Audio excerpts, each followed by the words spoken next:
Buenos días, señoras y señores. Hoy es martes 25 de abril, ex día de Nuestra Señora del Manejo, aunque muchas entidades pagan hoy.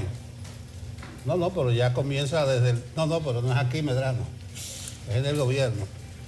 Algunas instituciones comienzan del 18 con los pensionados y jubilados, y en el 25 cobra la mayoría de trabajadores, de empleados del Estado. Algunas novedades para el día de hoy. Vamos a andar rapidito porque veo la agenda como bastante cargada de temas, de muchos temas, incluyendo el del levantamiento de la alerta migratoria de los Estados Unidos a sus ciudadanos. Recuérdense, hasta por racistas, no, recomendaban ellos no viajar a la República Dominicana, eso se cayó. Y está lo del conteo manual de la Junta Central Electoral, su resolución. Se van a contar los votos de manera manual, así, uno a uno.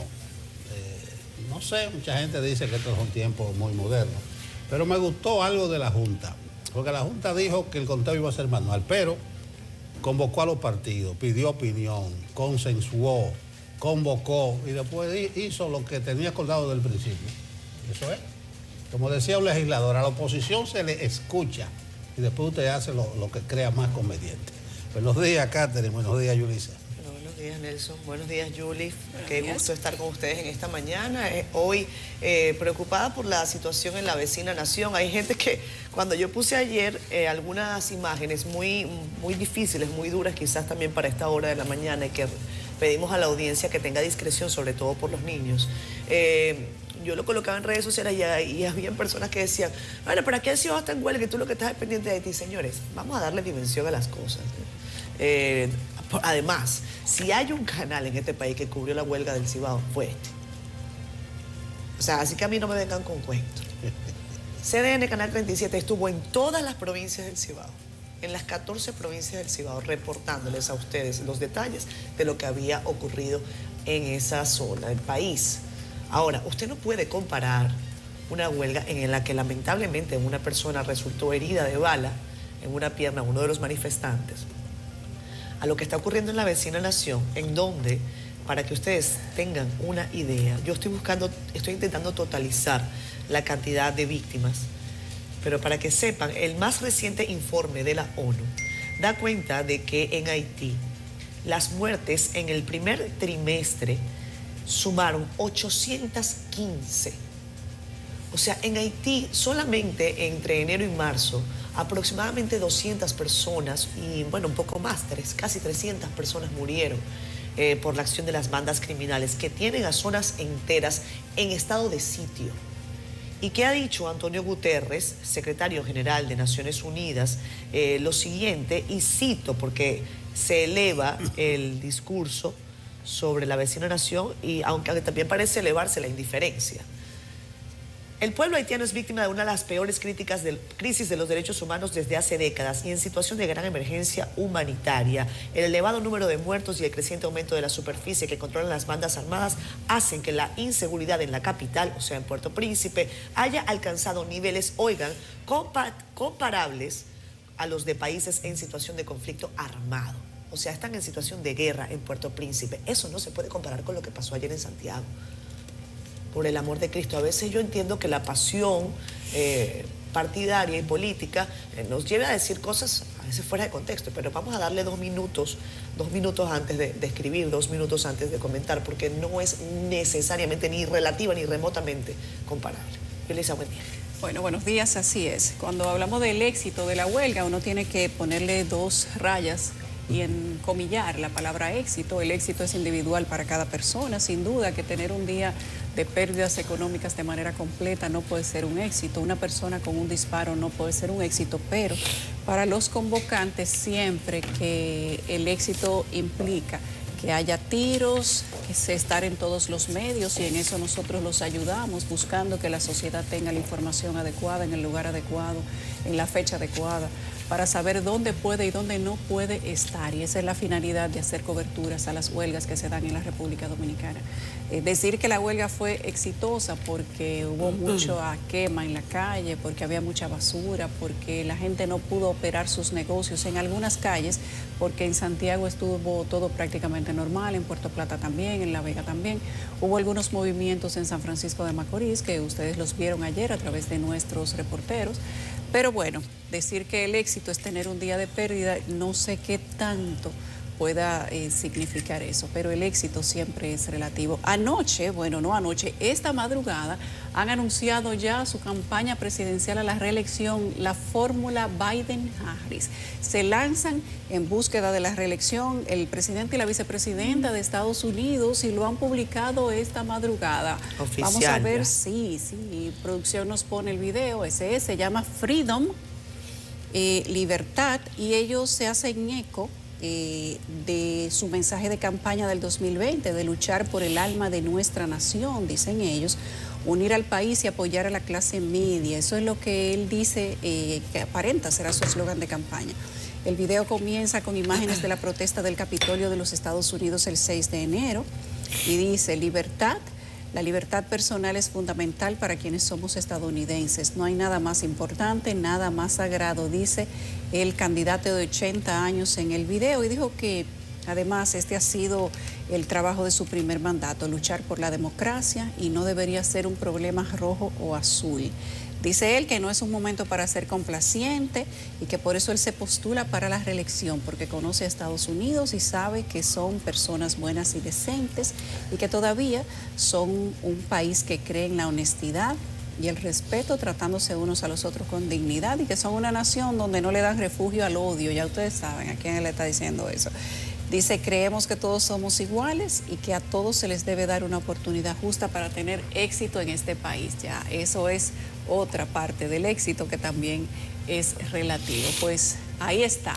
Los panoramas políticos empiezan a aclararse incluso a nivel internacional, y ya se sabe que la fórmula Biden-Harris compite y busca la reelección para el 2024. Ahora sí, estamos todos en política. Los gringos, los latinoamericanos, los dominicanos en el Caribe, estamos todo el mundo en política, y pareciera ya que entramos en política real, porque en República Dominicana no pasa un fin de semana que nosotros no estemos llenos de nota de prensa política.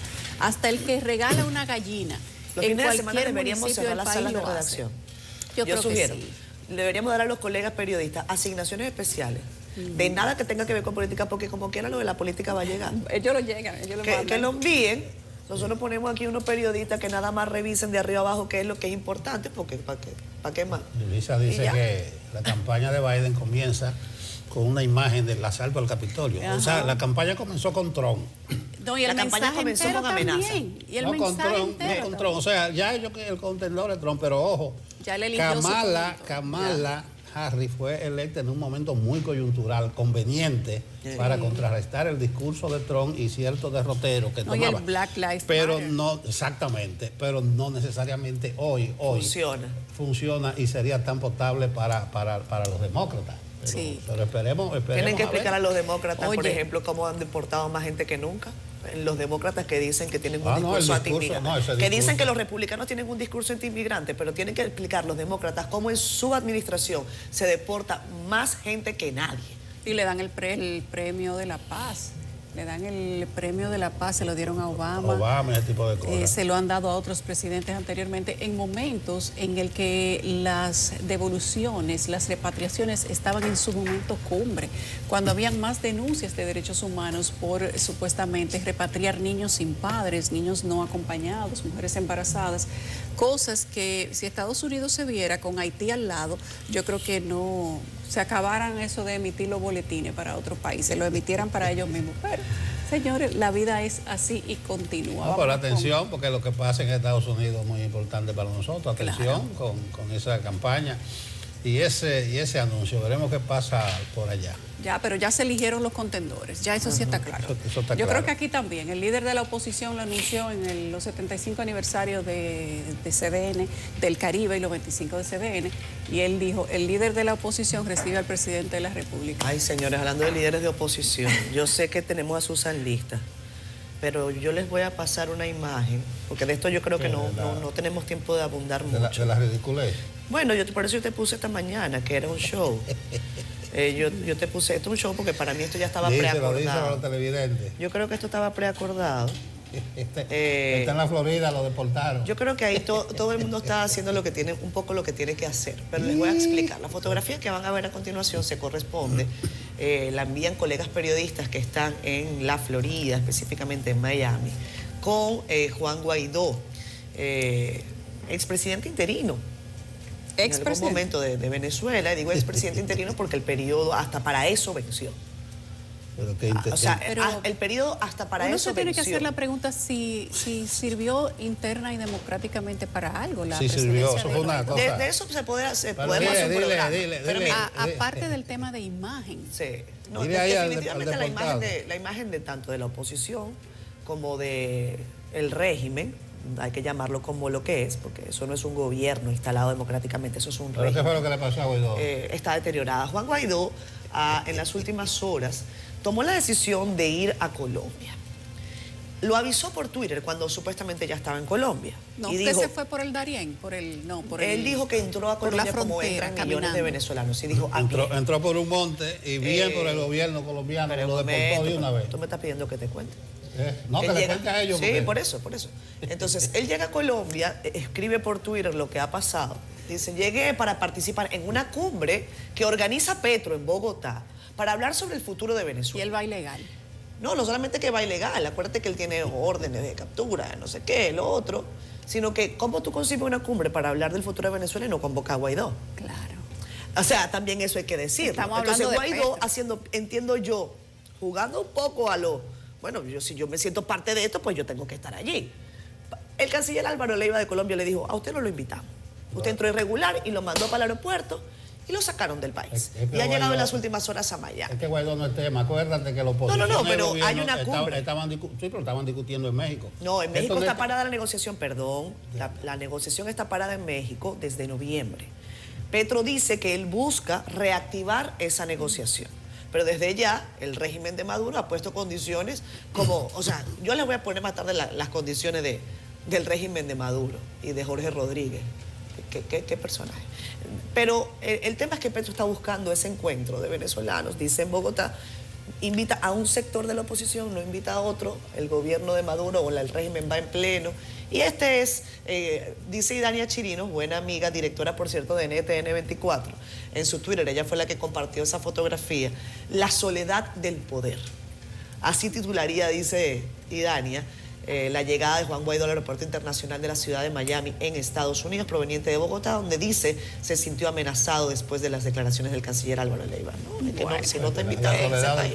¿Qué poder tiene Guaidó? Lo tuvo. Como que no lo respaldaron 50 gobiernos. Pero ya él está... Y hasta el dominicano. Exactamente. Entonces, como que no había poder. Lo que pasa es que ellos desperdiciaron el poder. Un respaldo a media, pero Guaidó no supo materializar el poder que le Votaron dieron el esos poder. 50 países. Desperdiciaron el poder, como lo han hecho, como lo hicieron en el 2002 y como lo hicieron La experiencia es que a ti no te pueden imponer de fuera que tú vas a dirigir para ser presidente de un país. Es muy complejo. Mira, eso desnudó de una manera dramática cuál era la verdadera realidad que tenía el gobierno de Maduro sobre los partidos de oposición. Cómo se utilizaban a los partidos de oposición para tratar de legitimar procesos que eran a todas luces irregulares y cómo se dejaba utilizar la oposición. Sin embargo, hay que juzgar los acontecimientos políticos y sociales en su contexto. No es fácil estar entre los pantalones de Guaidó, ni en los pantalones de Leopoldo López, ni en los pantalones de mucha gente que uno dice pueden estar en este momento haciendo otra cosa, sí, pero exponiéndose a que los maten, exponiéndose a que su familia sea perseguida. No es fácil, pero Guaidó, digamos que ha jugado el papel que ha podido, lo que se le ha permitido, pero por el momento lo han sacado de Colombia. ¿Y tú sabes que Colombia no, lo han sacado de la ecuación. Hablan bien, lo sacaron de la ecuación, estoy de acuerdo. Pero Guaidó no es tema. Mira, yo creo que no. Yo creo que no es tema. En el caso de Venezuela, esto da para un programa, porque es un tema apasionante, sin duda, da para muchísimo debate. Yo creo que no se puede generalizar en torno a todas las figuras de la oposición venezolana. Algunas han hecho un papel detestable y otros han hecho el papel que les manda, su juicio, su ética y sus valores. Estamos hablando de un país, señores, en donde no hay elecciones democráticas desde hace más de una década. En un país en donde ese gobierno se impuso pese a que el mundo entero les dijo es que usted ha violado todas las normativas electorales. Entonces no son unos niños Jesús con los que la democracia, los agentes democráticos están de alguna manera dirimiéndose, ¿no? Entonces no es lo mismo combatir en democracia que combatir en dictadura. Eso no los exime de responsabilidad en caso de que hayan cometido acciones execrables, pero hay que decirlo también. Sí, hombre, el asunto de los pueblos se dan los gobiernos que creen, merecen. A propósito de que 8.000 países pusieron a Guaidó. La OEA acordó No lo pusieron, lo avalaron. En República Dominicana. No lo pusieron, lo avalaron, Nelson. Y apoyaron una intervención y pusieron a fulanito presidente aquí. Pero tú sabes ¿dónde que están esa gente en el zafacón de la historia? a veces los países no tienen el presidente que merecen, porque yo creo que Venezuela no se merece a Yo Maduro. sé. ¿Tú crees que Haití, por ejemplo, en Haití, tú crees que un país como Haití, donde no hay ley, donde no hay norma, nosotros mismos hemos dicho hay que pacificar Haití? O sea, nosotros pedimos por un lado una intervención, pero cuando hay una intervención no nos gusta. Eso, miren, yo no voy a comparar Venezuela con Haití, porque aunque son criminales similares. Ahí lo dañaste otra vez. Hay De lo que tú te quejabas de que no comparen una huelga en el Cibao con lo que pasa en Haití, no me digas que Venezuela y hay un Haití son lo régimen mismo. delictivo, Nelson. No toca. Hay un régimen Pero que delictivo. está bien, yo te entiendo y entiendo tu pasión y No, tu es que temor. es así. La soledad del poder. pero hay Guaidó ha resultado ser un pelele, un mequetrefe. Hay una Tú me diferencia excusas. No, pero es que yo no estoy defendiendo a Guaidó. ¿Quién es el amigo de Maduro hoy en Estados Unidos? Bueno, no sé, se pasan la mano. No, Y Estados Petro Unidos. y el Pasa la presidente de mano. Venezuela y el de Petro, sí. Nicaragua y el de Petro Ya, sin pero- duda, Petro quedó claro. Pero bien. Hay una diferencia estructural y es que en Haití hay un presidente que no llama a la violencia ni a la manipulación, entre comillas, mientras que en Venezuela la manipulación, el golpe, la falta de presencia y de respeto a los derechos humanos, la violencia económica, la violencia física y psicológica, la emite el Poder Ejecutivo. Y yo creo que eso a Maduro no hay cómo despintar. Bueno, pero lo principal es que en Haití no hay presidente. Por eso, esa es otra. Lo principal es que en Haití no hay parlamento, no hay nada. Hay un No hay primer gobierno. ministro. Pero hay un primer ministro que está ya añejo, está maduro ya. Pero imagínate que en Haití la cosa está tan descabezada que no se sabe todavía quién mató al presidente. Exactamente. Ahí tú puedes saber su Exacto. Y primera ya figura los de la senadores, no hay elecciones para elegir al presidente, Nada. no hay elecciones, pero Nada. está bien. No hay nada, Pero no hay nada. Vámonos a las portadas para saber qué es noticia a través del Caribe y de CDN. para Está que Susan. empecemos. Los buenos días para ti, Yulisa, Catherine, Don Nelson y para todos nuestros amigos y amigas se despierta con CDN. Martes, ya 25 de abril. Entremos en materia informativa de inmediato a través de la portada del periódico El Caribe y nuestro portal CDN Digital. Iniciamos con un vistazo en el impreso, hablando precisamente de la firma de un memorándum de entendimiento entre el gobierno dominicano, el Sistema de Salud Académico de Medicina de Montefiore, además de la Universidad Autónoma de Santo Domingo, que busca la colaboración en futuros proyectos para que dominicanos y dominicanas fuera del país tengan acceso a una atención médica de primera clase dentro del sistema Montefiore. En otra nota, la falta de cobertura del sistema de salud afecta la donación de órganos en la República Dominicana, que tiene una de las menores tasas en donaciones de toda Latinoamérica. Cambiamos de tema y hablamos ahora del tema electoral, con la Junta Central Electoral que aprobó el voto y el escrutinio manual para las elecciones del 2024, también la digitalización, escaneo y transmisión de resultados para las elecciones presidenciales, congresuales y municipales. Cerramos portada con la conmemoración de los 58 años de la gesta del 24 de abril, y es que militares constitucionalistas participaron en los actos en los que reclamaron la vuelta de la constitucionalidad que se perdió, alegan, con el golpe de Estado contra el presidente Juan Bosch en septiembre de 1963. Continuamos con las informaciones deportivas desplegadas en la contraportada de El Caribe y precisamente hablamos del jugador Rafael Devers, quien disparó un noveno cuadrangular, llegó a 23 remolcadas en la campaña en el revés de Boston ante Baltimore, mientras que Jeremy Peña pegó un cuarto jonrón para los Astros. Cerramos la portada para ahora conocer qué nos trae nuestro portal digital ese martes, www.cdn.com.do, donde usted podrá informarse de las noticias más importantes ocurridas en el país y el mundo, como esta del INASIF, que presentó la causa de muerte del niño Yoser Félix en Santiago. También hablamos del INAVIE, que mostró los cambios, el nuevo uniforme escolar. Cerramos con la lista de países que irán a la Serie del Caribe 2024, que se realizará en Miami. Así que les invitamos a que visiten nuestro portal www.cdn.com.do, además de que adquiera la versión impresa del periódico El Caribe para que esté enterado y enterada en todo momento. Ha sido todo de mi parte. De esta forma retorno con ustedes. Vamos a prestar atención al informe del tiempo, porque ayer decíamos que la vaguada se estaba alejando, que se iba a situar al norte de Puerto Rico, pero ayer tarde-noche llovió a cántaro, por lo menos en el Gran Santo Domingo. Jim, atento, dinos. Muchísimas gracias, muy buenos días. Varios fenómenos atmosféricos estarán controlando las condiciones meteorológicas en la región del Caribe. Tenemos un sistema de alta presión al norte distante de la región caribeña y es por lo tanto que las condiciones meteorológicas se han tornado parcialmente nubladas en sentido general en el territorio dominicano. Pero debido a que tenemos esta vaguada al noreste del Caribe, una nueva vaguada también definiéndose sobre las Antillas Menores, más los vientos alisios arrastrando fragmentos nubosos, se han desarrollado algunas precipitaciones en las últimas 24 horas. Para hoy tendremos la posibilidad también de algunas lluvias hacia la cordillera central, hacia la región norte, también hacia el noreste y hacia el sur, incluyendo la capital dominicana, donde podrían registrarse algunos chubascos dispersos. Mientras tanto, la sensación térmica seguirá calurosa en todo el territorio nacional. Esto debido al flujo de vientos que después del mediodía comienza a tornarse del este-sureste, arrastrando toda esa masa de aire caliente localizada al sur de nuestra región. Y es por lo tanto que incrementa la sensación calurosa en República Dominicana. Para mañana se prevé la cercanía de una nueva vaguada que se ubicará sobre Bahamas para incidir de manera indirecta en las condiciones meteorológicas de República Dominicana y así provocar un incremento de la nubosidad y del potencial de precipitaciones en el territorio nacional. Estas han sido las informaciones del tiempo.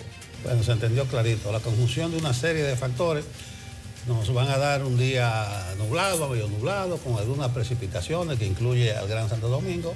Y el calor, la sensación térmica, mucho calor, como pone el set y algunos temas que abordamos aquí. Mucho calor. Mucho calor y mucha humedad. Mucho calor. Mucha humedad. Señores, miren, en Despierta con CDN transmitimos también en Facebook Live y leemos sus comentarios cada mañana. Qué bueno que estén allí. Juan Carlos Gómez nos manda saludos desde París, Francia. Gracias, Juan Carlos. Kelvin Torres con nosotros. Nancy de León, que dice, por cierto, qué hermosa Yulisa. Dios te bendiga. Ah, gracias. Pedro Celestino Rodríguez también nos manda buenos días.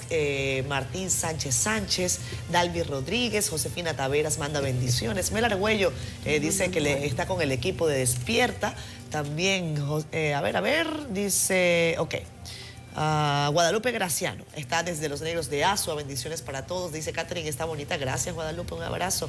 Nos comenta también Vilma Pérez de Castillo, saludos desde Pensilvania, gracias por estar allí. Josefina dice que don Nelson está muy elegante. Y por cierto, me voy al final de los comentarios porque el mismo, otro comentario sobre, no solamente sobre tu outfit, sino sobre tus condiciones. Dice sus condiciones. Franco, que Nelson gana, dice, con Nelson gana Santiago y gana el Senado. Y el país, decídete, te hizo una campaña, como si tú te fueras a lanzar para senador. Tú estabas mencionando algo ahí. Si yo fuera algo al Senado, fuera como María Elvira Salazar, me gustó. Ya la vamos a ver. Ese careo con Blinker allá. Así es que me gustan los legisladores. Buenazo. Sí, buenazo. Le hizo pregunta que Blinken no podía responder. Y no lo dejó salir. No, le dio ahí. Sí, no lo dejó salir. Así es que me gustan los legisladores. Porque es que para eso están los legisladores. Y ese es el rol. Pero fíjate cuál es la diferencia, que a Blinken lo invitan y va. Pero es que va. Gracias, Yulisa. Eso es otra cosa. No, y no solamente es que va, es que tiene que ir. No, tiene que ir. Tiene que ir. No encuentra o sea, no es una cuestión de argumentos. voluntad que Blinken es más No, demócrata. es que no encuentra argumentos para no ir. No, es que no se puede. Porque el Senado lo obliga. Lo obliga. Sí, hay instituciones que obligan. Pero aquí como bueno, lo que sí es mucho es que ustedes nos escriban. Eso sí es mucho. Grace Aquino, Pedro Cepeda, Jocelyn Martínez, por ahí Francisco Chalas de San José de Ocoa, Damaris Pinales, mucha gente conectada esta mañana. Dice Mel Argüello que Colombia y Venezuela, dos grandes países arruinados por corruptos políticos, a millones de ciudadanos esparcidos por el planeta Tierra. Gracias, querida Mel, un abrazo. Vámonos a la pausa. Venimos ya, son las 7:28. Son las 7:32 de la mañana. Vamos al resumen de las noticias del interior del país. Ahora se lo dejamos a Dios. y a la justicia. El Ministerio Público se va a encargar de todo. En Santiago fue aplazado para este jueves el conocimiento de medidas de coerción contra los imputados por la muerte del niño Yoser Félix, de 9 años, mientras que el padre de la víctima dijo confiar en Dios y las autoridades para que se haga justicia. Una mujer residente en Las Matas de Farfán denunció que es perseguida y amenazada de muerte por su expareja después que decidiera separarse de él al descubrir que consumía drogas. Mercedes Merán, conocida como Mabel, declaró que Luis Antonio Familia la atacaba a golpes cuando supuestamente se drogaba. El gerente general de la empresa distribuidora de electricidad del Este, Andrés Postes, se reunió con residentes de Villa Progreso del Este y zonas aledañas del sector Invivienda para escuchar sus necesidades sobre el servicio energético e identificar oportunidades de mejoras. El alcalde de La Vega, Kelvin Cruz, anunció que desde la alcaldía harán una inversión de más de 1.000 millones de pesos en construcción de obras de infraestructura que transformarán esa demarcación con la reconstrucción de complejos deportivos, clubes y centros comunitarios, iglesias, templos, caminos vecinales y parques. Yanela Pimentel, CDN. Bueno, gracias, Yanela. Ya hacíamos y dábamos unas pinceladas al principio sobre el llamado a paro en las 14 provincias del Cibao. Yo decía ayer que eso era muy pretencioso, inimaginable. Inimaginable porque no entiendo por qué, así como el pliego de demandas incumplible en el mediano plazo. Esas dos cosas fueron de las fallas principales. No vamos a entrar a valorar que si efectivo, que si no efectivo. Eso es de forma porque podemos decir que el gobierno se extralimitó, exageró la nota, tuvo un comportamiento desproporcionado en lo político y en lo militar. Y además se metieron en la onda la gente del gobierno, principalmente gobernadores, de tratar de desmeritar y de desacreditar ese movimiento. Lo primero que usted tiene que hacer es reconocer el derecho a la protesta y decir que sea pacífica, que se cumpla la ley, ese tipo de cosas. Pero la gente tiene derecho a protestar. ¿Qué carajo? ¿Por qué le van a caer arriba y van a estar haciendo insinuaciones? Pero ni modo. Samuel Guzmán nos tiene una recopilación de ese movimiento de ayer. Allá con una goma, vaya y maten a ese infeliz, ve, para la libertad donde va a ver. El que paren hobby. Velo allá, ve donde la prendió, ve. De la Rosa fue ingresado en el Hospital San Vicente de Paúl y se espera que en las próximas horas le realicen una intervención quirúrgica, según detallaron sus compañeros de lucha, que lamentaron además el silencio del gobierno frente a sus exigencias. Fue en un muslo, en el muslo derecho, y los médicos lo que han recomendado es un traslado hacia el Hospital Profesor Juan Bosch, o sea, el Pino de la Vega, para allí ser intervenido quirúrgicamente. Lo primero que debemos establecer es que el gobierno no ha tenido la más mínima preocupación por resolver los problemas más sentidos que aquejan a la sociedad franco-macorizana y de la región del Cibao. En horas de la tarde, la mayoría de establecimientos comerciales del municipio cabecera lucían cerrados, sobre todo en los sectores de Pueblo Nuevo, Jobo Bonito, El Capacito, San Pedro, Los Ovaritos, Cristo Rey y Los Chiripos. La paralización fue defendida por algunos ciudadanos y cuestionada por otros. Estamos viviendo unos momentos tan difíciles que estos momentos nos recuerda algo histórico como en 1984. Cuando un grupo de jóvenes salieron a la calle a defender nuestra patria nacional y realmente fueron abatidos por un grupo de guardias donde murieron más de 450 personas en menos de 24 horas. Mira, ¿y tú apoyas entonces el llamado a huelga que se hizo hoy? Realmente creo que el apoyo a la huelga ha sido algo que a veces se pierde, pero también perdiendo se gana. El gobierno ha amenazado al país dominicano de una forma irracional, con la inflación de la comida, el alto costo del combustible, la delincuencia, la criminalidad, el feminicidio. realmente ha llevado a la población a quedar en quiebra y eso ha tomado, el país está en depresión realmente, totalmente. O sea que a pesar de que tú como comerciante sí abriste, estabas apoyando. Apoyé la huelga por los mismos compromisos que nos está enfrentando la situación económica. Este es un gobierno, el primer gobierno que pisó al país, serio, se llama este. Esa banda que había en los Comesolos, que duran 20 años cogiendo y acabando, es que tienen la culpa de eso.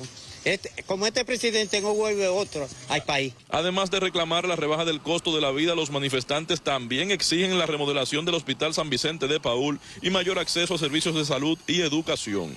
Se espera que el paro concluya a las 6 de la mañana de este martes, aunque los manifestantes han advertido de antemano que si sus reclamos no son tomados en cuenta por el gobierno, volverán a las calles nuevamente. Desde San Francisco de Macorís, en la provincia de Duarte, Samuel Guzmán, CDN. Solo una precisión, y es lamentar que hubiera coacción, violencia, intimidación. Decía ayer que lo que hay que involucrar es a las comunidades, no que cierren la puerta por acciones de violencia. Tengo una cita aquí de Monseñor Arnaiz que creo que sintetiza lo que pasó ahí. Reivindicar el derecho a la protesta, pero también condenar los desmanes. Escribe Monseñor Arnaiz: las justas reclamaciones por graves problemas objetivos que existen no son en sí reprensibles. O sea, las justas reclamaciones no hay que reprimirlas. Reprimirla por la fuerza es atizarla y hacerlas coger caminos equivocados, dice Arnaiz, de lo que reprime la protesta. Ahora, lo que patrocina la violencia, a ellos, le dice Arnaiz, darles un giro vandálico, sin embargo, es corromperlas y hacerlas injustas y merecedoras de repulsión. Más de 20 establecimientos saqueados, esos actos vandálicos corrompen cualquier protesta, aunque sus objetivos sean legítimos. Quería hacer esa precisión. Bueno, aquí yo estoy revisando algunos datos sobre el tema de la protesta. República Dominicana ha tenido una historia reciente, no de protestas callejeras violentas, al contrario, quizás las protestas masivas más grandes que se han visto en el país en los últimos años se corresponda a lo que ocurrió con movimientos como la Marcha Verde, el movimiento del 4%. Pero este tipo de manifestaciones, claro que están contempladas en el ámbito del derecho a la protesta, pero debe saber la gente que ese derecho tiene sus limitaciones, no solamente en República Dominicana, sino también en otras partes del mundo. Debe, como dice Nelson, reconocerse en principio, y quizás esa es la tarea para el gobierno, cuál es el detalle, por qué es que estas personas me están reclamando, y quizás también hacer eso que han hecho los reporteros, irse comercio por comercio para saber si hay una identificación personal de la gente con la protesta callejera. Le dice Amnistía Internacional, que suele funcionar como una institución a los que las personas que se organizan desde el punto de vista de la sociedad civil acuden. Los y las manifestantes que cometan actos violentos no gozan de la protección del derecho a la libertad de reunión pacífica y, por tanto, las autoridades podrían imponerles sanciones legítimas y proporcionadas. Hay un elemento que tiene que ver con el control de esas manifestaciones y es el elemento de la legalidad, la necesidad y la proporcionalidad. El movimiento importante de fuerzas policiales y militares que vimos en Santiago, yo no sé necesariamente si fue proporcional al llamado que se hizo, porque sí, bueno, eran 14 provincias del país, pero se concentró, me parece, sobre todo en San Francisco. El joven que fue baleado ayer, hay que decir, primero, fue herido con una bala. No deben haber municiones letales en el control de manifestaciones ni violentas ni pacíficas. No debe haber por parte de la autoridad el uso de munición letal. Eso está escrito en diversos tratados, convenciones internacionales. Pero como digo una cosa, digo otra. En principio eso. Al joven, cuando lo hirieron, yo no sé si ustedes se dieron cuenta que la policía parece que hizo la plana, enmendó la plana de lo que había ocurrido en Santiago con el jovencito que mataron en febrero, en el carnaval, y ayudó al joven al que le habían disparado. Un joven que iba, que era parte de la protesta y que iba a encender una goma en plena vía pública. Así que, mal porque le hayan disparado, muy mal, eso es lo peor, porque no hay que utilizar ese tipo de armamento, pero haciendo la tarea, también tratando de equilibrar un poco la nota.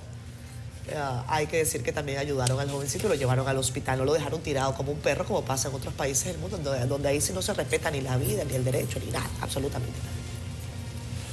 Bueno, como demagogia barata calificó el expresidente Hipólito Mejía la huelga que realizaban distintas organizaciones sociales del Cibao en demanda de que bajaran los precios de los alimentos, los combustibles y otras reivindicaciones. Sin embargo, contraria a lo externado por el exgobernante, legisladores de la oposición política consideraron que la población tiene sobradas razones para protestar. Nuestra compañera Yarilis Calcaño nos amplía. Que se vaya para Haití a comer, o para Miami, o para Nueva York.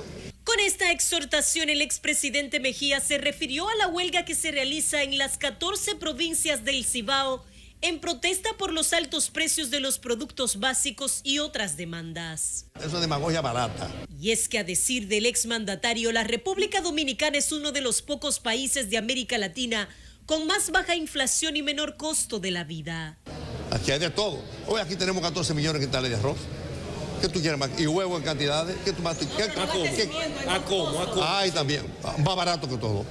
Pero desde la acera de la oposición la situación se ve distinta. El pueblo se está muriendo de hambre. Aseguran que los más pobres son quienes viven en carne propia la carestía de los alimentos y la falta de acceso a servicios básicos. Tú no puedes ir a un supermercado si el alto costo de la vida está arropando. Son protestas justas. Es todo que se ha disparado.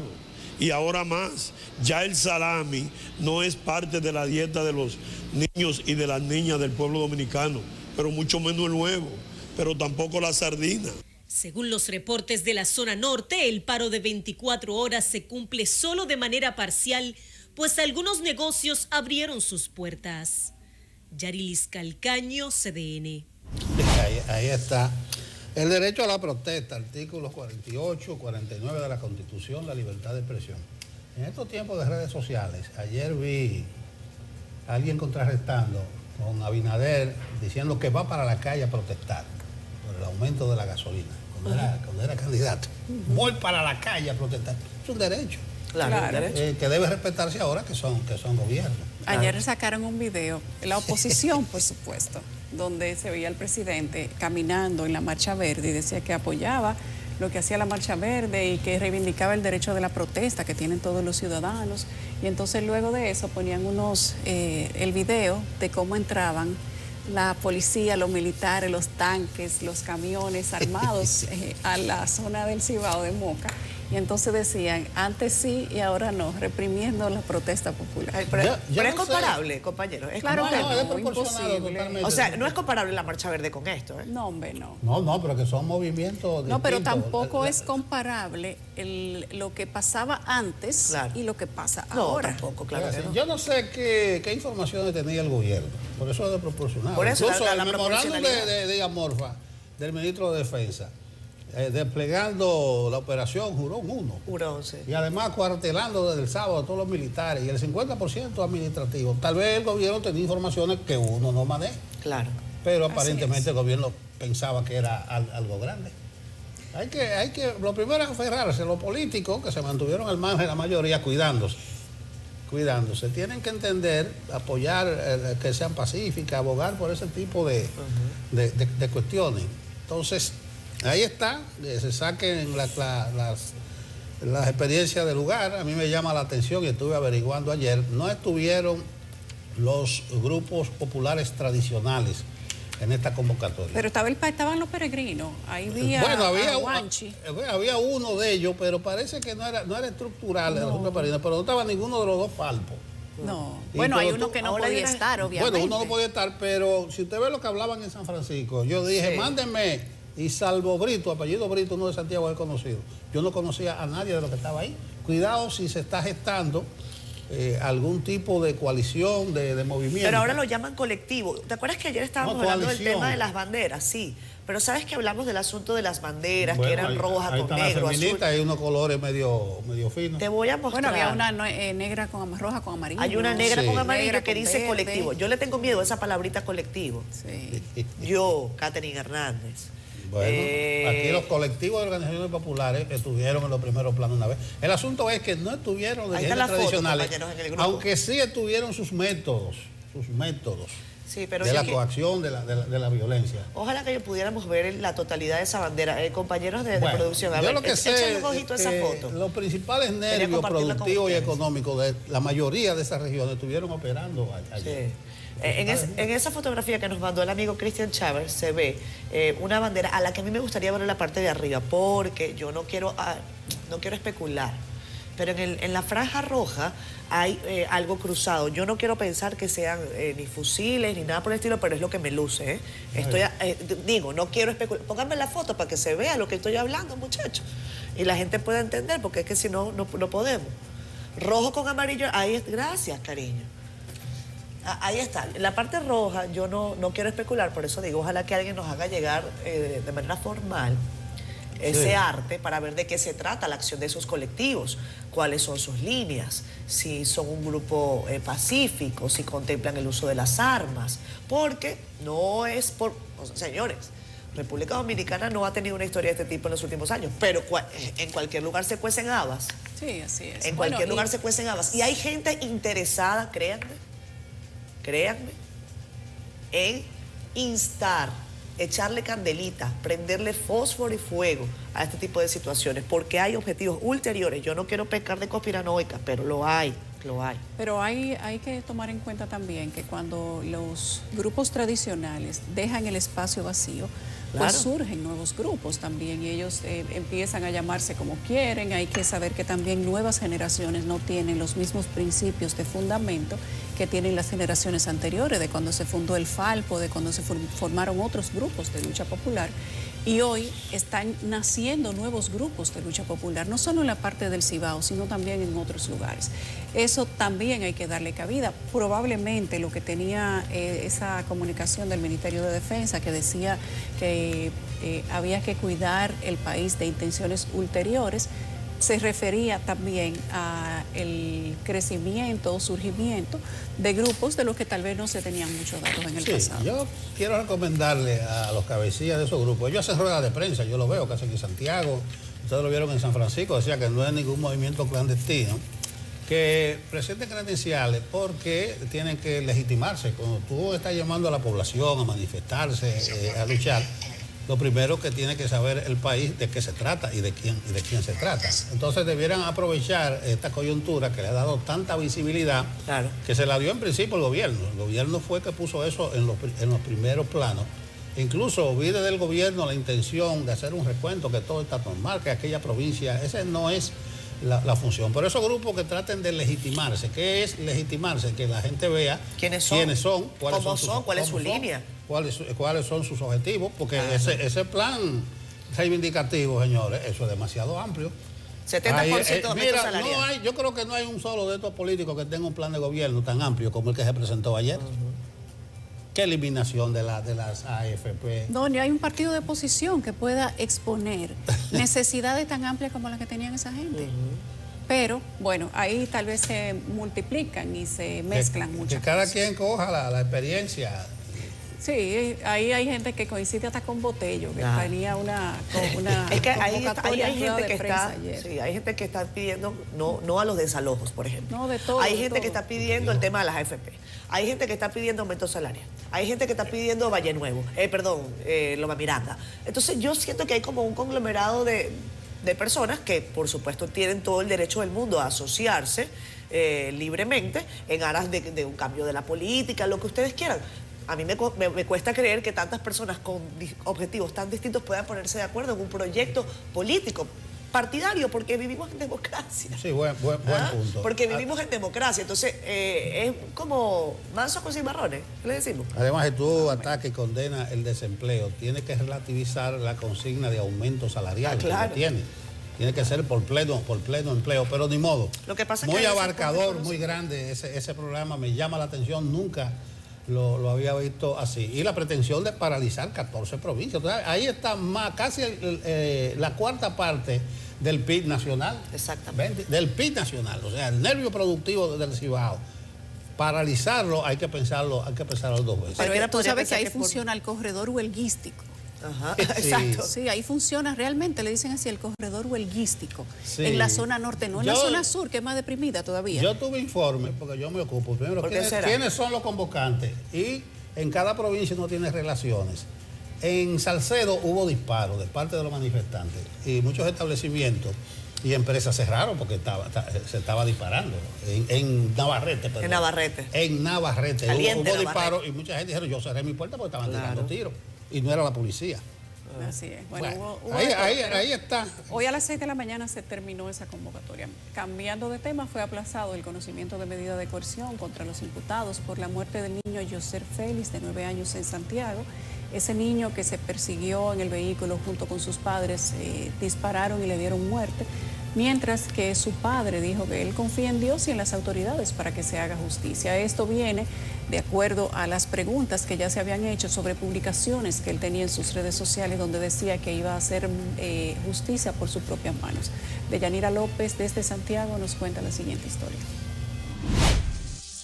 El Tribunal de Atención Permanente aplazó la audiencia para el jueves 27 de abril a las 9 de la mañana, pues 2 de 6 imputados no presentaron abogado. De su lado, Sergio Luis Félix, padre de la víctima, dijo confiar en que se hará justicia.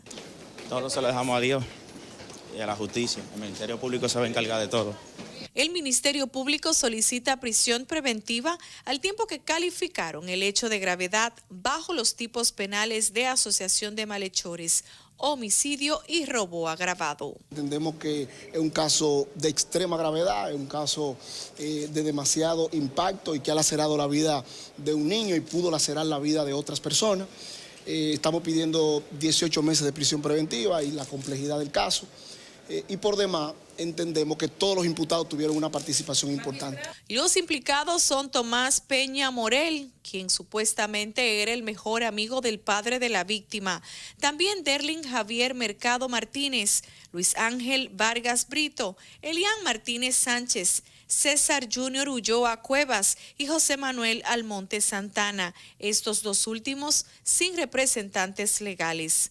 Todos imputados en el crimen ocurrido el pasado miércoles 19, cuando alegadamente estos interceptaron y tirotearon el vehículo en el que se desplazaba la víctima junto a sus familiares tras arribar al país en un intento de atraco. Que el escenario para determinar el grado o la culpabilidad de una persona son los tribunales y en lo adelante nosotros estaremos prestos para demostrar al Ministerio Público si ellos tienen razón o no. Según la Fiscalía, existen múltiples pruebas de índole pericial, testimonial y documentales contra cada uno de los imputados, dando garantías de que será un proceso fuerte. El crimen ha consternado a toda la sociedad que se ha unido en el reclamo de justicia por la muerte del inocente. Desde Santiago, Deyanira López, CDN. Regresamos con más de Despierta con CDN. Amigos, son las 8 en punto de la mañana. El gobierno de Colombia, el gobierno de Gustavo Petro, obligó este lunes al dirigente opositor venezolano Juan Guaidó a abandonar ese país al que había llegado horas antes a propósito de una conferencia internacional sobre Venezuela y su futuro político que se celebra en Bogotá durante la jornada de hoy. Así lo informó a la AFP, una fuente de la oposición. Ya hemos mostrado durante la mañana de hoy imágenes de Juan Guaidó llegando al aeropuerto internacional de Miami. Vamos a ver a continuación parte de lo que ocurrió en las últimas horas. El líder opositor venezolano Juan Guaidó fue obligado por el gobierno de Colombia a abandonar el país, al que había llegado horas antes de la conferencia internacional sobre Venezuela en Bogotá. Guaidó abordó un vuelo comercial con destino a Estados Unidos y dijo que su familia fue amenazada. Luego de 60 horas de carretera para llegar a Bogotá, saltando la persecución de la dictadura, desafiando al régimen de Maduro, me están sacando de Colombia. La persecución de la dictadura se extendió lamentablemente hoy a Colombia, lamentablemente. La Cancillería colombiana aún no confirmó la medida, aunque el ministro de Relaciones Exteriores, Álvaro Leiva, dijo más temprano que Guaidó corría riesgos porque entró de forma inapropiada y que en Colombia cumplen la ley. La fuente confirmó que Guaidó, de hecho, no hizo migración al entrar al país. El opositor, considerado por Estados Unidos desde principios de 2019 hasta enero de 2023 como el presidente encargado de su país, anunció a primera hora de lunes que llegó a pie a Colombia. El martes se realiza en Bogotá una conferencia convocada por el presidente Gustavo Petro para destrabar las negociaciones que se iniciaron en Ciudad de México en agosto de 2021, pero entraron en un punto muerto en noviembre. Ni Guaidó ni el presidente venezolano Nicolás Maduro están invitados al encuentro. La cumbre congregará unas 20 delegaciones de América Latina, Norteamérica y Europa. Guaidó dijo que busca reuniones con esos representantes y que convocó una manifestación para el martes en la Plaza de Bolívar, a 200 metros del Palacio de San Carlos, sede de la cumbre. Colombia fue el principal aliado de Guaidó en la región cuando era gobernada por Iván Duque, que rompió relaciones diplomáticas con Maduro. Pero el mandatario izquierdista Gustavo Petro revirtió ese proceso. Bien, ahí está el contexto del evento que comienza hoy, una conferencia en Colombia para tratar de retomar el diálogo, la negociación, gobierno, oposición y las incidencias alrededor de la presencia de Guaidó y su salida de Bogotá. Para seguir hablando del tema, darle un poquito más de contexto y ver el ambiente en Venezuela, en Caracas, específicamente, con nosotros vía Zoom está el periodista Luis Carlos Díaz, quien nos va a decir cómo amanece el día por allá alrededor de este tema. Buenos días. Un abrazo gigantesco, buenos días desde Caracas, Venezuela. Hay que decirles de inicio que el diálogo entre gobierno y oposición, el proceso en México, tenía meses que estaba completamente muerto, no generaba ningún tipo de noticia ni avance. El hecho de que Estados Unidos le solicitara a Colombia que hiciera esta conferencia, pues yo creo que puso en aprietos a la diplomacia de Petro por una razón muy sencilla. Gustavo Petro tiene desde el inicio de su gobierno una suerte de campaña por ser una suerte de líder regional, de líder latinoamericano, y ha jugado a ser un aliado del chavismo y un aliado no solamente por el negocio de monómeros, una empresa, una filial petrolera, sino también por creer que el acercamiento con Maduro le puede ser de beneficio. ¿Qué ocurre? Que han hecho esta reunión en Colombia para que un grupo de unos 20 países presionen por la reanudación de la negociación, y en este marco ha habido mucho desorden, y por eso digo que hay tensión. ¿Cuál es el desorden? Haber invitado a organizaciones internacionales, a representaciones diplomáticas sin una agenda clara. Hasta el día viernes no tenían una agenda clara para asistir a Colombia, y ahora la expulsión de Colombia de Juan Guaidó, que es muy curioso porque Juan Guaidó, uno de los líderes de la oposición en Venezuela, anunció que iba a Colombia perseguido por la dictadura, con amenazas sobre él de detención. Ya sabemos que en Venezuela las detenciones implican torturas, desapariciones, ejecuciones extraoficiales, y al llegar a Colombia no fue protegido por el Estado colombiano, fue expulsado por el Estado colombiano, lo que le agrega un nivel de ruido a esto gigantesco. Así que el día amanece con mucha tensión, pero al igual que ustedes, con todo el mundo pendiente de redes sociales y medios de comunicación, porque no está ocurriendo aquí en Caracas. Luis Carlos, qué bueno que puedes conversar con nosotros hoy. Quiero preguntarte cómo se ha recibido en Venezuela, en la clase política, opositora y oficialista, si se puede calificar a Maduro como oficialista, pero al menos es el presidente actualmente, esta invitación que no incluye ni a Guaidó ni a Maduro.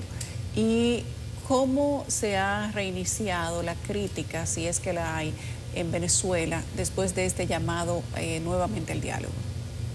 Sí, el asunto es que esta reunión de Colombia tiene un componente importante que es, y es lo que esperemos que surja mañana, la idea es que salga un grupo de países que acompañe y presione el proceso de diálogo. Anteriormente era el Grupo de Lima, que era un conjunto de países que ayudó muchísimo en la causa por la democratización en Venezuela, pero el Grupo de Lima cambió porque sus presidentes salieron del poder. Es decir, ya no está Kuczynski en Perú, ya no está Macri en Argentina, ya no está Peña Nieto en México. Entonces, ahora que el continente ha cambiado un poco, se ha vuelto más rojo, más rosado, hay que rehacer este conjunto de países. Por una razón muy sencilla, el conflicto venezolano no es un conflicto interno. Yo sé que hay gente que está harta de Venezuela, pero no es un conflicto interno, esto es un conflicto que ha desplazado a 7 millones de personas. Hay migrantes venezolanos en todo el continente y lo sabrán ustedes también allá. Entonces, este conjunto de países tiene que ayudar a contener el conflicto, a darle respuesta al conflicto, porque si no redemocratizas a Venezuela, seguirá siendo un foco de expulsión. Eso solo contando con migración, pero tienes otros elementos como narcotráfico y también corrupción. Ahora, ¿qué ocurre? Que gobierno y oposición no están invitados a este ejercicio porque son las dos partes interesadas. Hubo reuniones previas con estas comisiones y la idea era que aquí se sentaran solamente los países. Por supuesto, en esta lista de países hay aliados de la dictadura, es decir, gente que trabaja a favor de Nicolás Maduro y gente que es crítica, gente que no está de acuerdo. La idea era hacer una suerte de balance, de equilibrio, pero la pregunta hoy es ¿cómo queda Colombia? ¿Cuál es la posición de Colombia? Porque Colombia ha jugado muy a ser el nuevo amigo de Maduro, pero eso le genera unos costos. Por eso es que está actuando en llave con Estados Unidos, que es, vamos a decir, uno de los elementos de presión más fuerte debido a las sanciones personales y sectoriales, pero es como una jugada diplomática muy compleja. Pensemos lo siguiente, estamos en el siglo XXI, salir de una dictadura moderna no tiene una receta, no es fácil, y además con el caso venezolano se suma todo el interés por el mercado petrolero. Entonces hace que sea sumamente difícil resolver este conflicto de manera rápida, y por eso es que tienes entonces esta jugada que vamos a llamar multilateral, ¿no? Claro. De múltiples partes interesadas y no solamente un país imponiendo su agenda. Luis Carlos, encantada de saludarte. Catherine Hernández de este lado. En principio quiero que nos ayudes a evaluar en República Dominicana la figura de Juan Guaidó, su legitimidad. ¿Cómo entender ese movimiento de acudir a Colombia para este escenario que busca de alguna manera reanudar las negociaciones en México? Y precisamente evaluar contigo y que nos informes sobre cuál fue la posición de la dictadura de Maduro ayer, en voz de Jorge Rodríguez, sobre cómo debería, según ellos, reanudarse la negociación en México. Sí, la figura de Juan Guaidó es sumamente curiosa porque lo que hicieron en 2019 es inédito en la historia del continente. Lo que hicieron fue decir que el gobierno de Maduro ya no contaba con legitimidad porque las elecciones del 2018 fueron ilegales. Por lo tanto, se generaba un vacío de poder y ese vacío lo tomaba el presidente de la Asamblea Nacional. Eso en 2019 quedaba mucho más claro y fue una jugada que incluyó el apoyo de unos 60 países. Eso le dio un poder, una capacidad a la oposición que con el paso del tiempo se fue mermando. Eso convirtió a Juan Guaidó en una suerte de fantasma errante, y hay que decirlo. Exacto. Es decir, tenía menos capacidad, menos poder, fue incluso despreciado por otros actores de la oposición hasta llegar al mes de diciembre pasado, en el que un conjunto de partidos políticos importantes de oposición lo sacan de la jugada que existía en la Asamblea Nacional. Es decir, muere lo que llaman el gobierno interino, muere esta estrategia. Fue un asunto de desgaste. Ahora, eso no elimina la figura de político de Juan Guaidó, que sigue siendo un líder de voluntad popular, sigue siendo representante de una parcialidad opositora, y es lo que hace que sea amenazado, sea perseguido y tuvo que salir a Colombia. Aquí hay algo muy raro, Catherine, y es que en el documento de Guaidó dice que va a Colombia en el marco de la conferencia. Ajá. No dice, voy a participar, me voy a meter. Él dice, voy en el marco de la conferencia. Me voy a reunir con algunas delegaciones y con la diáspora. A lo que Colombia dice, usted no está invitado y lo votamos. Ahí es donde hay una cosa excesiva. Entonces, por el lado de Guaidó, ha demostrado que Colombia pues no es un mediador tan fiable. ¿Tú crees que esa era la estrategia? Claro. Con eso hoy la agenda se hace muy tensa, sí, y hay que ver cómo se comporta Colombia. Por cierto, hay que decirlo, Álvaro Leiva, que es el canciller de Colombia, fue refugiado y protegido en Costa Rica en el año 98. Es decir, él sabe de protección y ayer fue capaz de decir, yo ni lo conozco ni lo voy a proteger. Okay. Eso nos lleva entonces al chavismo. El chavismo juega fuerte y una de las jugadas fuertes es hacer una suerte de exigencia máxima de cosas que no se pueden cumplir para decir que no le interesa negociar nada, que no le interesa llegar a ningún acuerdo. ¿Cuáles son las exigencias máximas? Ya ha dicho 1000 veces que quiere el fin de las sanciones incluidas las personales, y hay que aclararlo para ustedes en República Dominicana. Sí, gracias. Las sanciones personales son centenares de personas sancionadas por relaciones con el narcotráfico, el terrorismo, corrupción, el fin de la democracia, gente en algunos casos que puede tener cuentas de miles de millones de dólares. Hay gente que por robar tiene más dinero que Michael Jordan, Messi y Cristiano juntos. O sea, la cantidad de dinero es mucho y bueno, tiene algunos fondos congelados en Estados Unidos. Están pidiendo el fin de esas sanciones, cosa que es imposible. Se pueden resolver algunas muy pequeñas. Están pidiendo que se le devuelvan todos los activos venezolanos en el exterior, que incluye la empresa Citgo, que está en Estados Unidos y que el chavismo desea rematarla para pagar a los bonistas. O el oro que está en Inglaterra, que son unos $1.000 millones, que eso se lo pueden gastar en un día de campaña electoral. Pero el punto más importante que dan ayer, y que es el punto absurdo que hace que a todo el mundo se le vuele la cabeza, es que están pidiendo que se detenga, que se paralice la investigación sobre crímenes de lesa humanidad en la Corte Penal Internacional. Venezuela es el único país del continente americano que tiene un proceso en la Corte Penal Internacional. Pero hay que decirlo, eso no se puede detener políticamente por nadie. Esa es una corte independiente que es la justicia penal internacional y que no puede responder a negociaciones políticas. Entonces, el chavismo lo pone en la mesa básicamente porque es imposible de cumplir. Claro. Pero también por otra razón. Por otra razón, porque les tiene miedo. Claro, y eso, porque es importante para ellos, claro. Oye, Luis Carlos, no sé, hay algunos elementos. Yo decía al principio de este programa que Guaidó está fuera de la ecuación. No hay que llorarlo mucho, él está fuera de la ecuación. Yo no sé si en esto hay un cambio de rumbo, que tal vez ustedes no están percibiendo, y una nueva realidad, una nueva coyuntura. Yo estaba viendo una rueda de prensa de Borrell ayer, José Borrell. Sí, José Borrell de la Unión Europea. De la Unión Europea. Él es el representante para asuntos exteriores de la Unión Europea. Y el moderador dijo, no, él tiene que partir para Colombia. Y él dijo, sí, voy a Colombia, y dijo una cuanta cosa. Ahí me interesé yo en la conferencia, y yo estoy viendo de parte de la Unión Europea mucha representatividad, incluyendo el oro de Reino Unido que tú mencionaste, va a estar hoy ahí en Colombia. Estoy viendo Alemania, Canadá, Estados Unidos, España, Francia. Y yo digo, bueno, eso está dando un giro. ¿No están ustedes advirtiendo un cambio de rumbo? No, de hecho no, porque la Unión Europea ha estado jugando dentro del conflicto venezolano en términos muy positivos desde el principio. Hay que decirlo, actuaron como bloque. Los embajadores de los países de la Unión Europea en Venezuela apoyaron en el año 2019 la jugada opositora, la jugada de redemocratización. Desconocieron las elecciones de Maduro en el 2018. La figura de Borrell es muy importante porque es una figura que, siendo de la izquierda española y de la izquierda europea, en un primer momento jugó a una estrategia que era: vamos a hablar con Maduro. Cuando la gente se aproxima al conflicto venezolano, cree que las cosas se resuelven hablando, ¿no? Que aquí el problema es que nadie se ha puesto de acuerdo y hay que hablar.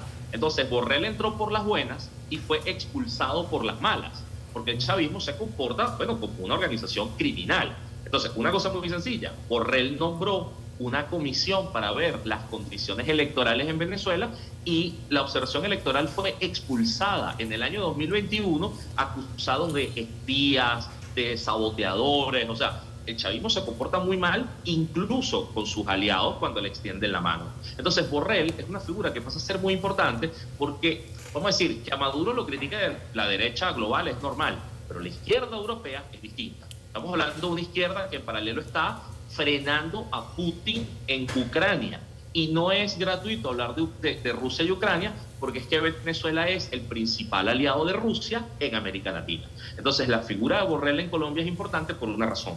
La Unión Europea puede dar estándares de democracia para que la evaluación sobre lo que ocurre en Venezuela sea real, sea justa. Por otra razón, en América Latina suele ser más líquido.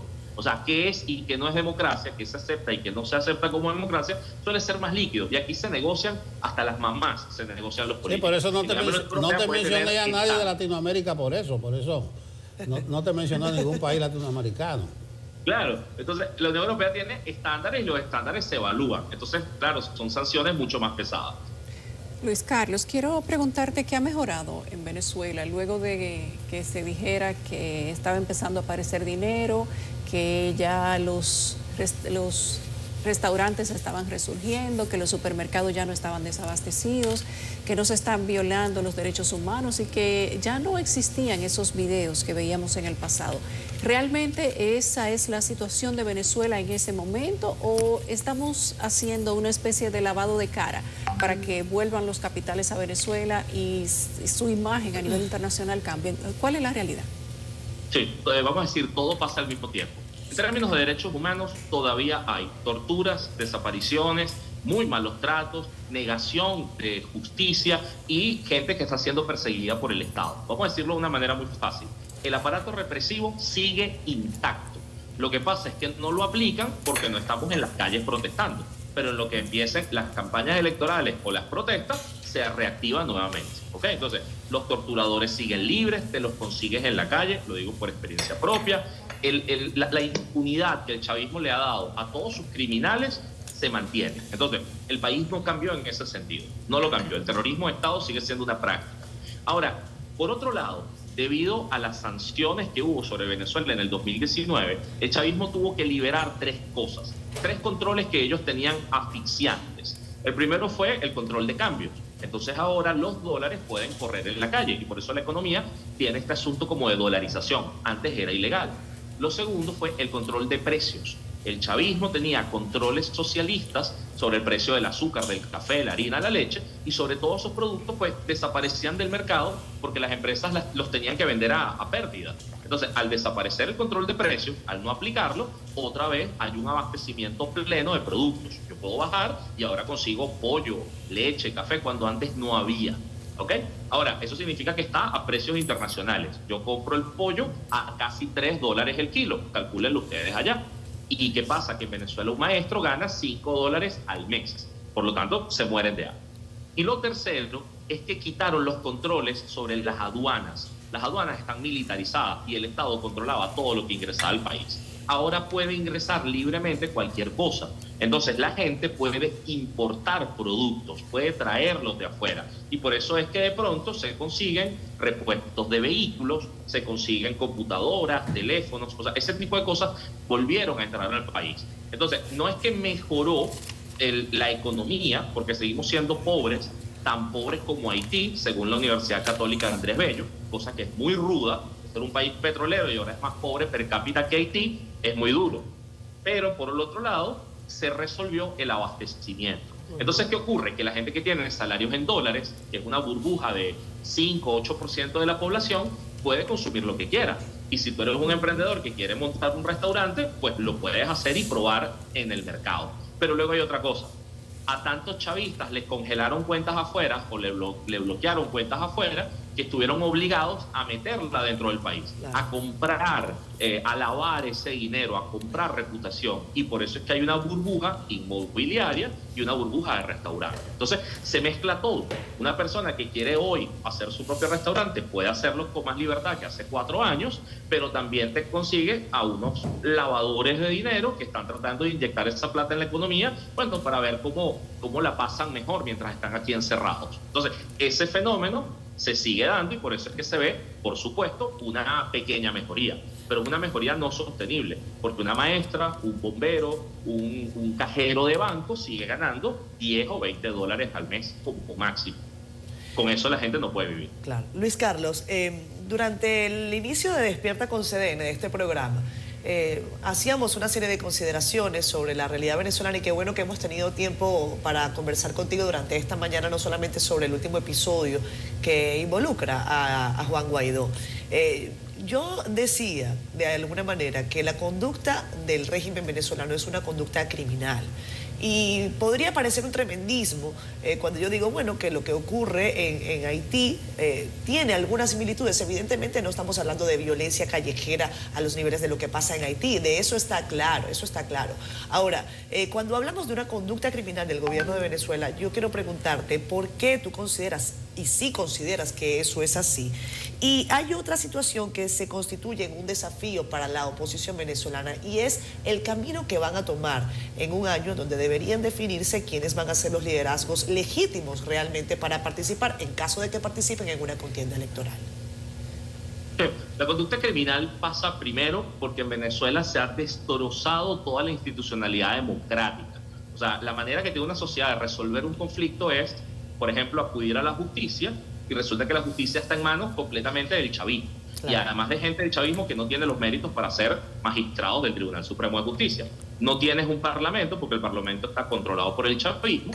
No tienes además un sistema electoral justo, libre, que permite unas elecciones con garantía. Por lo tanto, el chavismo institucionalmente ha cerrado todos los caminos para que los venezolanos resolvamos el conflicto. ¿Okay? O sea, el país es una olla de presión y por eso es que la gente termina yéndose. Entonces, esa es una actitud criminal, es un secuestro del país. Pero luego tienes otra capa, y es que para permanecer en el poder, el chavismo ha cometido crímenes de lesa humanidad. ¿Eso qué significa? Distinto a una violación de derechos humanos que ocurre en muchos países, por ejemplo, la represión de una protesta, en Venezuela es una cadena. En Venezuela reprimen la protesta, a la gente se la pueden llevar sin ninguna orden judicial ni nada, la desaparecen. En Venezuela hay desaparecidos, te lo puedo decir. Yo he sido desaparecido por el gobierno venezolano. Las desapariciones ocurren además en centros clandestinos, te llevan a casas de tortura clandestinas. En Venezuela hay aparatos de tortura. Está en la sede del Helicoide, está la sede del DGCIM, en Boleíta, que son espacios, que son sedes para torturar a las personas y mantener presos políticos. En Venezuela se mantienen más de 300 presos políticos, la mayoría militares. Y luego ese aparato, que tiene desaparición, que tiene torturas y demás, niega a la justicia. Niega a la justicia es que tenemos personas presas desde hace muchísimos años que no tienen derecho a la defensa, que no pueden recusar un tribunal, que les cambian los jueces cada 2 o 3 meses y a nadie le importa. Es decir, es una cárcel muy ruda para la población. Entonces, esos dos componentes se suman, porque es un Estado que te dice, te cierro todas las vías y además si tú quieres organizarte y quieres participar, también te voy a reprimir. Por eso es que la oposición venezolana hay que entenderla como lo que queda de la oposición venezolana. Claro. Porque una parte ya fue exiliada, desterrada, le robaron sus casas en Venezuela, los han perseguido, les han amenazado a la familia, les han robado los partidos políticos que están en manos del chavismo ahora. Les han torturado, les han asesinado. Por eso la resumo como criminal, porque no se puede jugar democráticamente. No estoy diciendo que la oposición por eso tiene que ser violenta, sino que el juego de los civiles se agota. Claro. El juego de los civiles tiene un límite y por eso es que tiene que haber presión internacional. Sí, yo insisto, estoy viendo un cambio de rumbo. Yo te pregunté sobre Guaidó, que yo decía que estaba fuera de la ecuación. Aquí en Dominicana decimos, Guaidó no es tema, y todo el mundo sabe qué es lo que estamos hablando. Eso de por sí implica una recomposición de lo que es la oposición. Entonces, Guaidó fuera de la ecuación, ¿tú lo estás viendo así? O sea, que no es tema. ¿Cuál es el camino? No, a ver, te diría que es un poco distinto. Primero, en Venezuela se dice que no hay muerto político. Y lo otro es que el exilio, el destierro, también es un espacio de participación. Hay 7 millones de venezolanos afuera, hay gobiernos que pueden ser aliados de la causa democrática, entonces los líderes que estén afuera pueden seguir trabajando. El asunto es que cuando... Pero Guaidó prácticamente siempre estuvo fuera. Estuvo más bien insiliado, estuvo en su casa, ¿no? Estuvo perseguido en su casa, encerrado. Pero yo lo vi hasta en la Casa Blanca, yo lo vi. Claro, hace 3 años que salió. Pero ¿qué pasa? Que en Venezuela, si te pierdes el día a día, pues por supuesto que te borras del imaginario. Sí. ¿Qué queda aquí dentro? Yo diría que hay como 2 grandes grupos opositores, más allá de la oposición controlada por el chavismo, que es otra cosa. Pero hay 2 grandes grupos. Hay un grupo que dice, hay que desafiar al poder. Desafiarlo es insistir en la participación, es hacerle el juego difícil, es presionarlo, seguir protestando. Y hay otro grupo que dice, bueno, lo que hay que hacer es estar de buenas con el poder. Estar de buenas es, no lo desafiemos, no vamos a protestar pero calladitos, y bueno, si podemos ganar una alcaldía o una gobernación, vamos a hacer músculo para ver si lo enfrentamos en 2030. Esa diferencia es grande, porque de verdad que hay gente opositora que ya se entregó, que ya dice, mira, el chavismo nos ganó, ya nos aplastó, no vamos a ganar en 2024 porque no hay condiciones, por lo tanto, ¿qué vamos a hacer? Vamos a hacer negocios, vamos a hacer la paz, o sea, vamos a estar de buenas. Eso es horrible. Ahí se sumaron empresarios, ahí se sumaron líderes políticos e incluso algunas organizaciones sociales, porque algunas te dicen que para atender la crisis humanitaria pues bueno, hay que darle todo el dinero al chavismo y que el chavismo lo reparta. Y eso es terrible porque la corrupción es grande. Esas dos oposiciones todavía no consiguen manera de sentarse, comunicarse. Y por supuesto que las primarias son un escenario para medirse. Pero hasta eso está en debate en Venezuela y espera por la reunión de Colombia, porque las elecciones primarias quieren hacerlas con el CNE. Y el CNE, que es el Consejo Nacional Electoral, bueno, es el que ha sido parte de los fraudes electorales en Venezuela. Claro. Los fraudes son el robo de la gobernación del Estado Bolívar en el 2017, los votos extra de la Asamblea Constituyente del año 2017. O sea, haya habido unas manipulaciones demostradas y por eso están sancionados los rectores del CNE, que son importantes. Entonces, estas dos oposiciones todavía tienen mucha tensión. Es normal cuando quieres democracia ser diverso, pero claro que hay un ruido gigante. Entonces, bueno, es un conflicto bastante complejo. Sí. Esperemos por Colombia. Luis Carlos, finalmente tenemos ya que despedirte, pero algunos otros elementos para destacar. Maduro y el régimen ha demostrado en distintas oportunidades esa resiliencia que los dictadores bien saben hacer, sobre todo en el contexto en el que estamos viviendo. Y ya finalmente eso que comentabas, ¿no? Una oposición a la que yo al principio decía, uno no debe generalizar. Hay actores de actores, hay una oposición alcahueta, hay una oposición democrática, hay una oposición que piensa que no todos los juegos se deben dar, pero definitivamente el futuro para Venezuela sigue siendo incierto. Te agradecemos enormemente que nos hayas acompañado durante esta mañana. Es interesantísimo tener la visión tuya como periodista en las calles de Caracas. Nelson decía, bueno, pero en Venezuela hay libertad de expresión porque estamos escuchando a Luis Carlos. Finalmente, ¿qué tú crees sobre eso? Pues bueno, yo estoy en la radio y en la radio solamente puedo hablar de cultura pop, series de televisión y videojuegos. Tengo prohibido hablar de política. A eso le llama libertad de expresión. Ah, bueno, gracias, pues borra este video entonces. Ahí está, no, ahí está. Gracias, Luis Carlos. Muchas gracias, Luis Carlos. Gracias, amigo. Vale, buen día. Feliz día. Vámonos a pausa. Bueno, son las 8:33 y ahora recibimos a Francisco Rodríguez, que es presidente de la Asociación de Fiscales Dominicanos, Fiscaldom. Francisco, buenos días, ¿cómo estás? Muy buenos días para todos ustedes aquí. Como siempre le digo en los programas, al pie del cañón, todo el tiempo dispuesto y preparado para que las cosas en este país podamos enderezarlas. ¿Cómo van las reivindicaciones? Ustedes tenían actividades recientemente, se había hablado de los salarios de los fiscales, de los horarios de los fiscales, de las condiciones de las fiscalías, del concurso famoso. ¿Qué avances has tenido desde la última vez que viniste? Mire, nosotros hemos tenido en el interín de todo este proceso y de nuestra lucha, todo lo que es un seguimiento, ¿no? Vamos a decirle así. Quizás no tenemos los resultados que estamos esperando, pero hemos tenido un seguimiento y abonando sobre todo para la solución de los problemas planteados. Hemos planteado siempre que es que si el Ministerio Público no tiene los recursos necesarios, no va a poder responder satisfactoriamente a las necesidades que hemos estado presentando y poniendo en el tapete.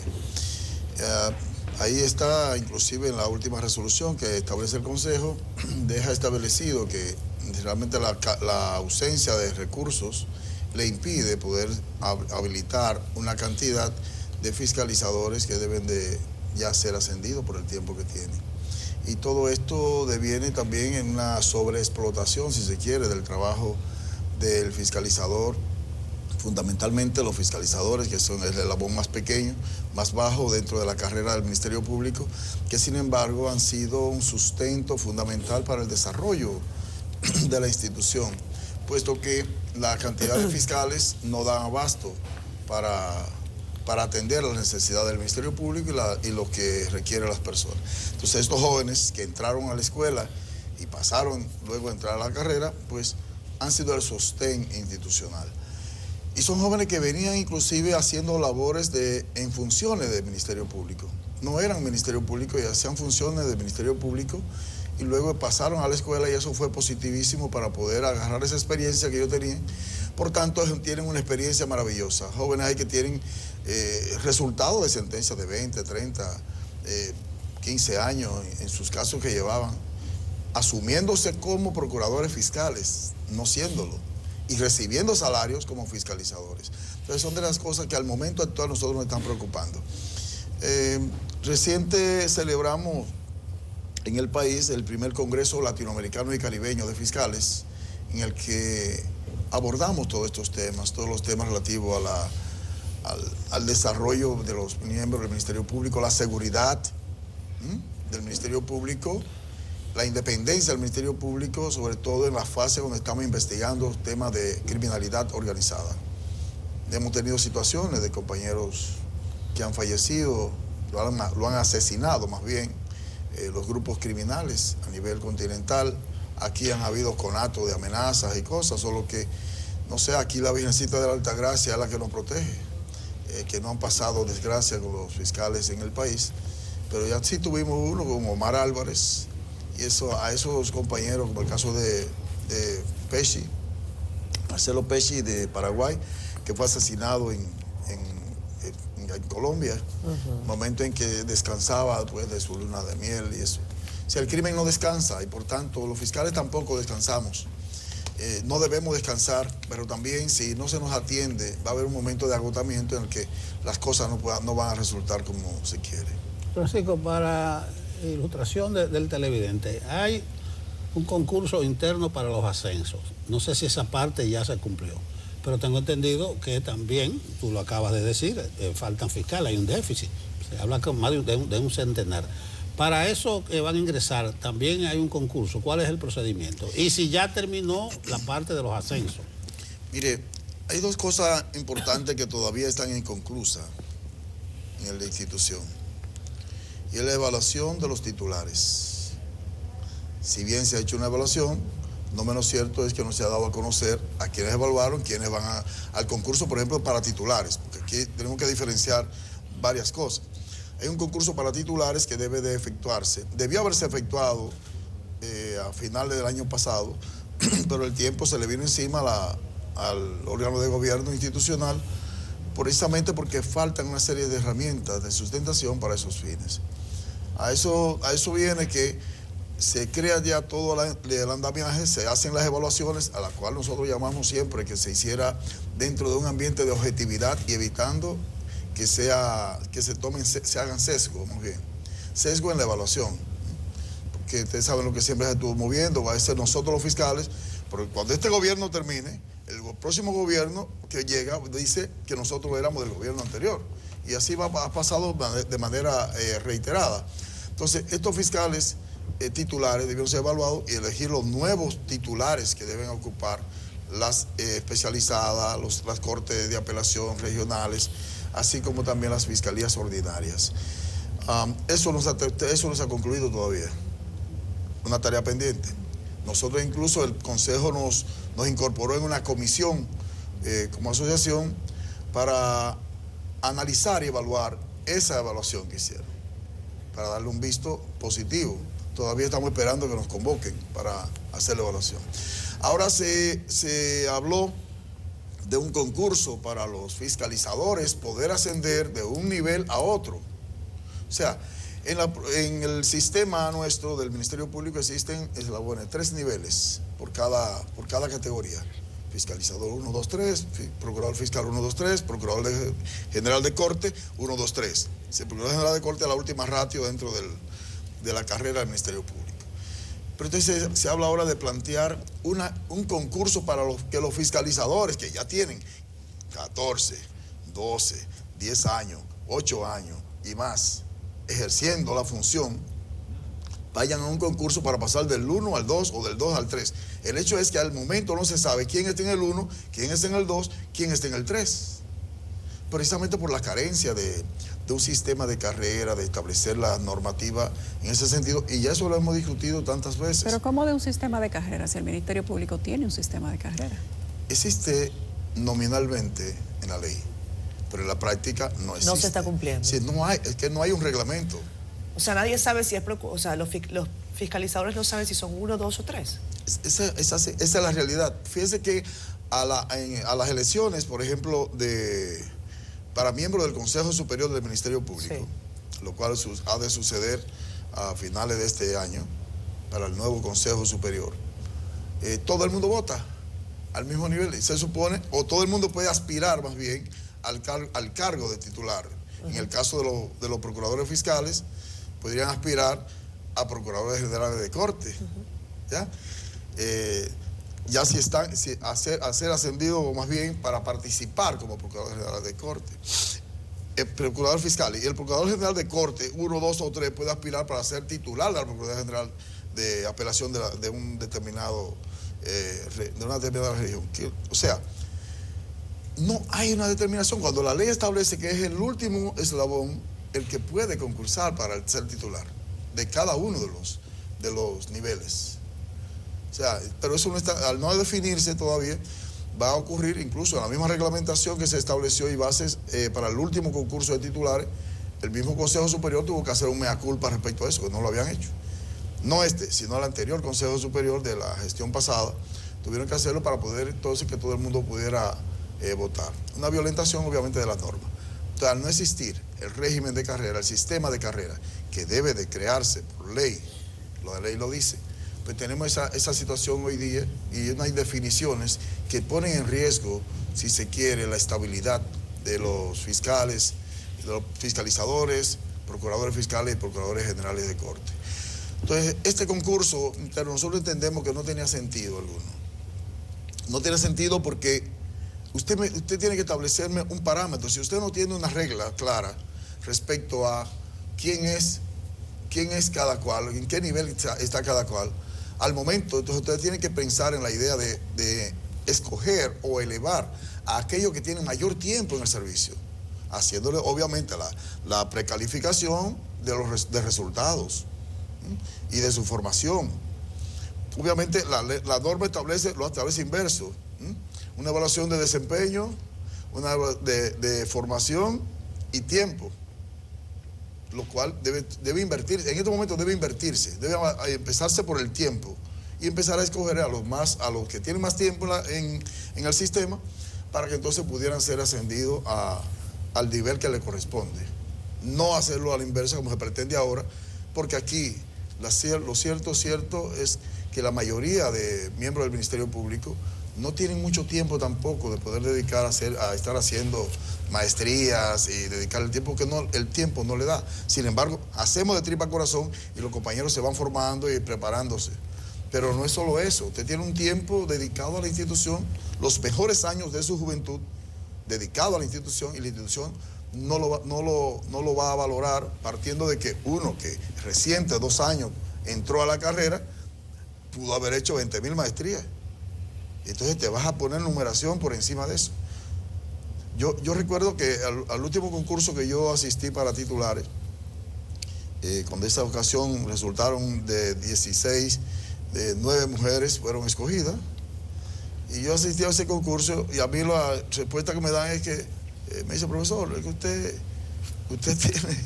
usted tiene una maestría menos que fulano de tal. Y el tiempo que uno tiene aquí no se valora. O sea, que es porque un fiscal, insisto, dedicar el tiempo para la formación le es complicado muchas veces. Se lo hago de manera literal.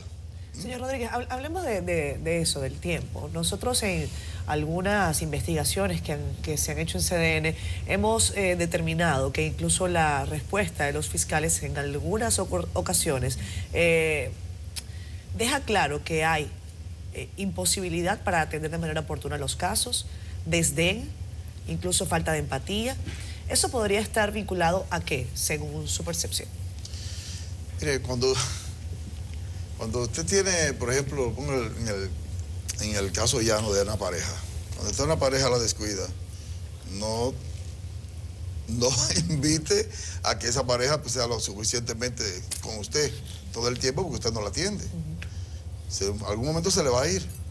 Como en efecto en el Ministerio Público hemos tenido muchos y buenos, valiosos fiscales que han tenido que irse de la institución por razones elementales de desarrollo, el tema de ingresos, porque no es verdad que un joven formado con varias maestrías, que tenga la perspectiva, pues las oficinas de abogados andan como una ambulancia recogiendo, ¿no? Capturándolo para llevárselo, y agencias internacionales. Entonces, nuestros compañeros se han resistido al máximo precisamente para irse al sector privado y a ejercer de forma privada. lo cual obviamente es un derecho que tiene cada cual, pero después que la institución ha hecho una inversión, es importante que la pueda retener, valorarla, apreciarla.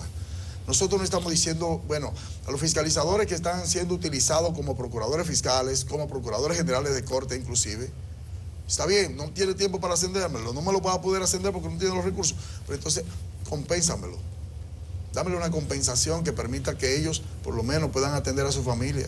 Porque ellos hacen la función que yo hago como Procurador General de Corte, la hacen fiscalizadores. O sea, no me nombres en el cargo, pero por lo menos danos una compensación que permita que ellos puedan realmente valorizarse. Porque lo cierto es que es angustiante. Entonces se crea la dejadez, si se quiere. ¿Cuánto gana un fiscalizador en primer orden? 99,000 pesos. Con la compensación que se colocó recién, que se sincerizó el tema del combustible. Porque antes se daba combustible a quien se quería.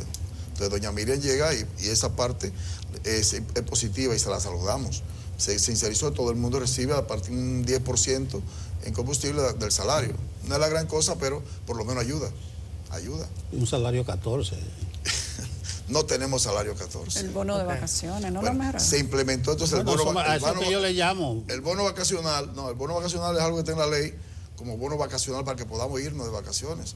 Porque es que los fiscales todos los años nos vamos de crucero, todos los años. No hay un fiscal que no se vaya de crucero todos los años. Siempre lo digo así. Ya cruza del baño a la cocina, a la habitación, al patio, ese es el crucero del fiscal. Porque no, realmente inclusive ni siquiera ese bono le puede sustentar porque lo usan para otras cosas. Pero no hay una política interna de autocuidado. Nosotros sabemos que el trabajo que hacen los fiscales es de manera permanente, obstructiva de la salud mental. Permanentemente están trabajando con problemas, con conflictos, generalmente de terceros, y muchos al mismo tiempo. Y eso necesita una situación de autocuidado para la salud mental del fiscal y para el buen proceso que necesitan todas las personas que buscan el servicio. ¿Hay alguna política dentro que se haya implementado recientemente? Porque anteriormente se hacía, pero se hacía de acuerdo al concepto que tenía cada titular. ¿En este momento hay algún tipo de política para eso? Hay fiscales y muchas personas que quieren ser fiscales o fiscalizadores, pero ¿cuál es la oferta que le hace el sistema para que las personas que están fuera, estudiando derecho con muchísima esperanza, puedan venir a hacerlo adentro sin que tengan algún proceso de burnout, que se vean afectados emocional y mentalmente por el mismo trabajo que realizan? ¿Cómo se ve desde la asociación? Mire, voy a empezar por la parte última que señala Yulisa. Para la Asociación de Fiscales es muy preocupante, sobre todo, que un fiscal salga de madrugada, de noche, muy avanzada posiblemente, o en el mismo día, de haber solicitado una pena de 20, 25, 30 años y tenga que abordar un vehículo en el frente del tribunal público, o irse en un motoconcho en los casos de los pueblos del interior. Eso es natural. Porque los fondos que tiene un fiscal no le dan, lo que recibe un fiscal no le dan para comprar un vehículo. Hay que ser objetivo, que recuerden que tienen que pagar casa, pagar alimentación, el tema de los hijos, el tema de asistencia. Entonces todo esto conlleva a que se crea también una inseguridad desde el punto de vista económico. Y el aspecto que tiene que ver con la seguridad individual. Recientemente un imputado agredió a una magistrada en el Distrito Nacional, saliendo de una audiencia apenas el día 19 de abril. Le agredió a la magistrada Angie Castro. Agredida, sencillamente porque a él le decidieron sobre su estatus.